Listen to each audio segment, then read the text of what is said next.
Afternoon adventures. That was stupid. I don't know why I did it. We're back. Divine Soul. It's me. It's Half Sanity. Jacob.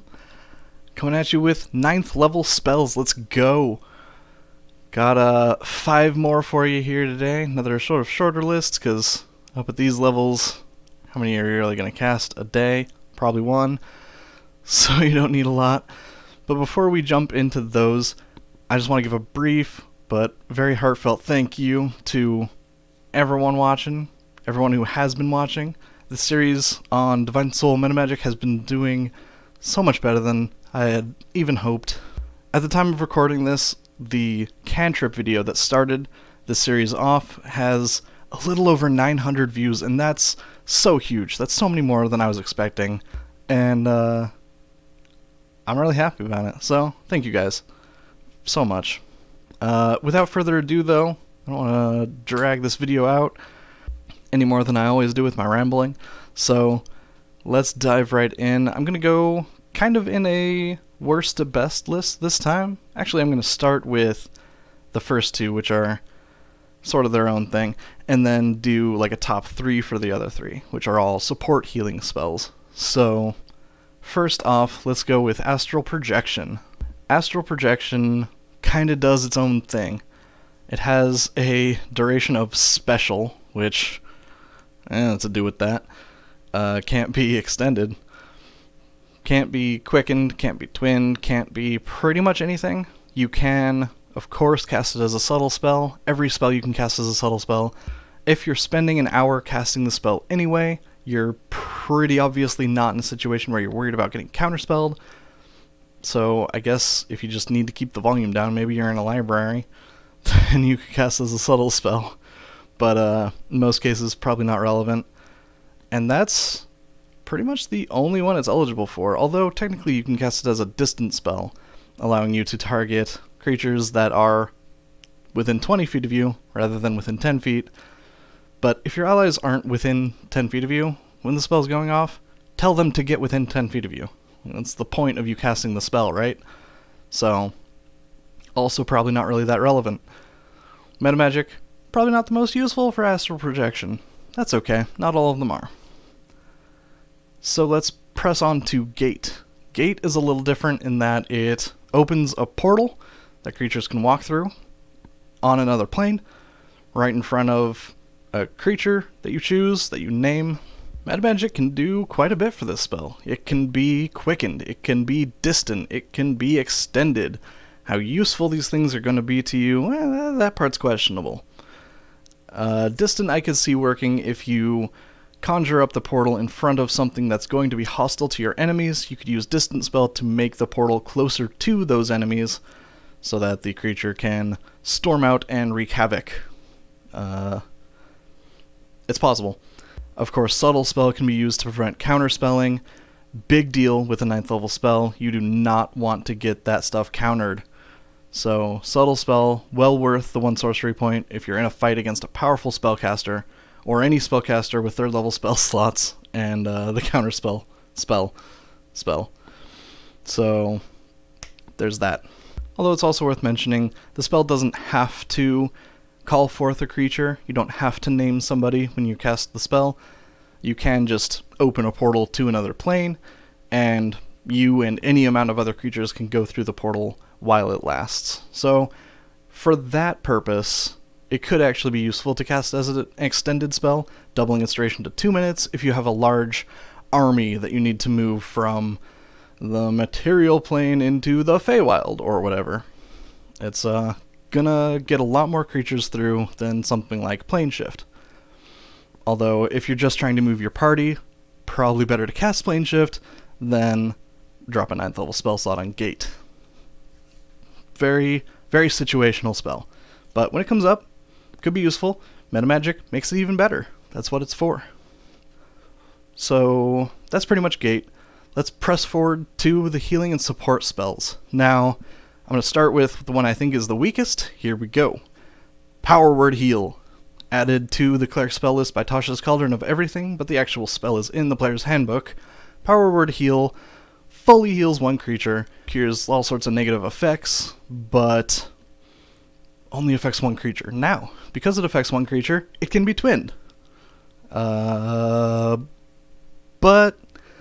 fully healing 2 creatures is probably going to be better done with a different spell that I'm going to mention in a moment. So we'll circle back to that. But if you have multiple allies who are down very low on HP and have negative status effects affecting them, you can remove all of that and fully heal them both up with Power Word Heal. That's never a bad thing. Otherwise, Power Word Heal can be quickened, it can be twinned, like I said, of course, it can be distant. Power Word Heal can be cast as a subtle spell. It doesn't even have a material component, so you can cast it completely free of components, although it does have a range of touch, so you'd have to still lay your hand on somebody, but that's okay. At least it doesn't look like you're casting a spell, and you can't be counterspelled. Again, 9th level spells, you do not want to be counterspelled. Otherwise, it can be cast as a distance spell, bumping its range up from touch to 30 feet. I'm always a big proponent of turning a touch spell into a 30-foot spell with the distance spell metamagic, because it means you can deliver that support to your front line without having to be on the front line. You can heal your marshals without putting yourself in too much danger. Power Word Heal is instant, so you can't extend it or anything like that. It doesn't deal damage, and it doesn't deal a numerical die of healing damage, so there's not really much else you can do with the metamagic, but there it is. Power Word Heal, situationally pretty good. The second, number 2 spot for healing and support 9th level cleric spells, in my opinion, is going to come to True Resurrection. True Resurrection is the last entry in the series of resurrection type spells, that being Revivify, Raise Dead, Resurrection, and True Resurrection, and as such it is the biggest, the strongest, and the most expensive, costing a whopping 25,000 gold pieces worth of diamonds. Now, with the twin spell, metamagic, we can effectively have that cost, resurrecting 2 people at the same time for the same diamonds, allowing us to lower the cost effectively to 12,500. Still a lot, but a whole lot less than 25k. Otherwise, True Resurrection isn't really eligible for much, kind of the same as Raise Dead and Resurrection. Takes an hour to cast. True Resurrection has a range of touch, but it can be used to name a creature that no longer has a body at all and spawn a new body for them, just sort of standing in front of you. So even if you don't have the body of a creature, you can still cast it on them. You can still even twin it on 2 creatures that don't have a corpse. So there is definitely some value there as well. Now, you can cast it as a distance spell as well to alleviate the touch range, make it a 30-foot range, but as with most of these spells, that's not really going to be relevant. If you're casting for a full hour, that means you probably have free access to the body or bodies, if there are any, so not probably that useful. Obviously, twin spell's the pick for True Resurrection. Does cost a whole 9 sorcery points, but when you need it, hoo boy, you need it. So, points well spent, I think. So let's move on to the number 1 best 9th level spell for a cleric, in my opinion, and best 9th level spell for a Divine Soul Sorcerer, again in my opinion, Mass Heal. Mass Heal is the big one. It's an absolutely insane amount of healing, 700 points divided as you see fit between the creatures that are injured within the spell's range of 30 feet. Now, that is a range which can be doubled by distance spell metamagic. This came in clutch once for me. Maybe I'll tell that story sometime, but being able to heal that much HP within 60 feet of you pretty much ensures that on most battlefields, in most dungeons, you're going to be able to hit all of your party members, healing them for as much as you need, basically. The spell can also be quickened, which can allow you to use your action to drink a potion, or administer one to someone else, or use the healer feat to get even more healing out on the same turn, something like that. Or dodge, because the enemies are probably going to be pretty upset with you. But there is one strong, pretty compelling reason to not quicken this spell, which is the Divine Soul Sorcerer's level 18 Unearthly Recovery feature. This feature allows you to spend a bonus action to regain half of your maximum HP. Now you can only use it when you're below half of your HP maximum, but allows you to just get that back all in one chunk. Now, in that time where I used Distant Mass Heal, I also used this to raise my own HP up before healing myself, healing everyone else, and then myself. And between the two, we managed to get the party from dead and dying back up to full HP. Also important is the subtle spell metamagic. Now, I didn't have to use this one in that story I was talking about, fortunately, but if you're against any spellcasters at all, if there's the tiniest risk that you might be counterspelled, use subtle spell. It is that one sorcery point will save your team.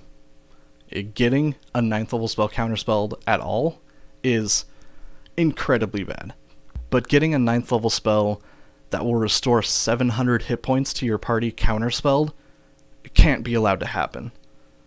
The spell will turn the tide of a battle for you. Will, not can.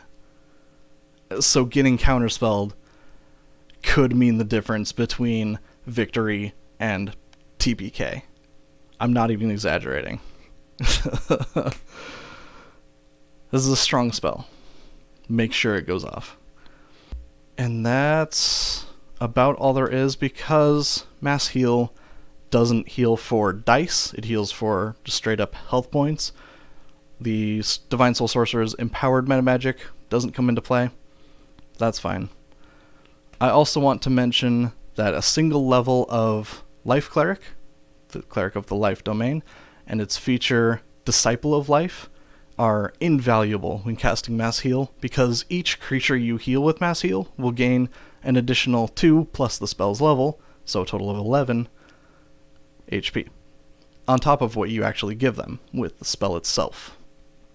Without this, I wouldn't have been able to top off our team in that story I mentioned, and we still probably would have gotten through fine, but it was really nice to be able to max out everyone's HP, get the numbers all pretty, and not have to worry as much. That's going to do it for Mass Heal. One of the best 9th level spells in the game, I think, and it can really come in clutch. But that's all the metamagics for it, and that's all the metamagics for all the Cleric spells. We did it, guys. We're at the end. That was the last one. Crazy, right? Oh, I should count all the Cleric spells. I will do that. 121 Cleric spells. That's so many. And we got through all of them. Big thank you again to everyone who's been with me on this whole journey. If you have watched some of these videos but not all of them, that's fine too. Thank you so much. Playlist is up there. And yeah, I'm so happy to be at this point. It feels awesome. It does. I will touch more on the Divine Soul Sorcerer in the future. Might be a few videos between now and then. We'll see. Got plenty of ideas in the works, and I'm excited to get to them. Thanks for watching, and I'll see you in the next one. Peace.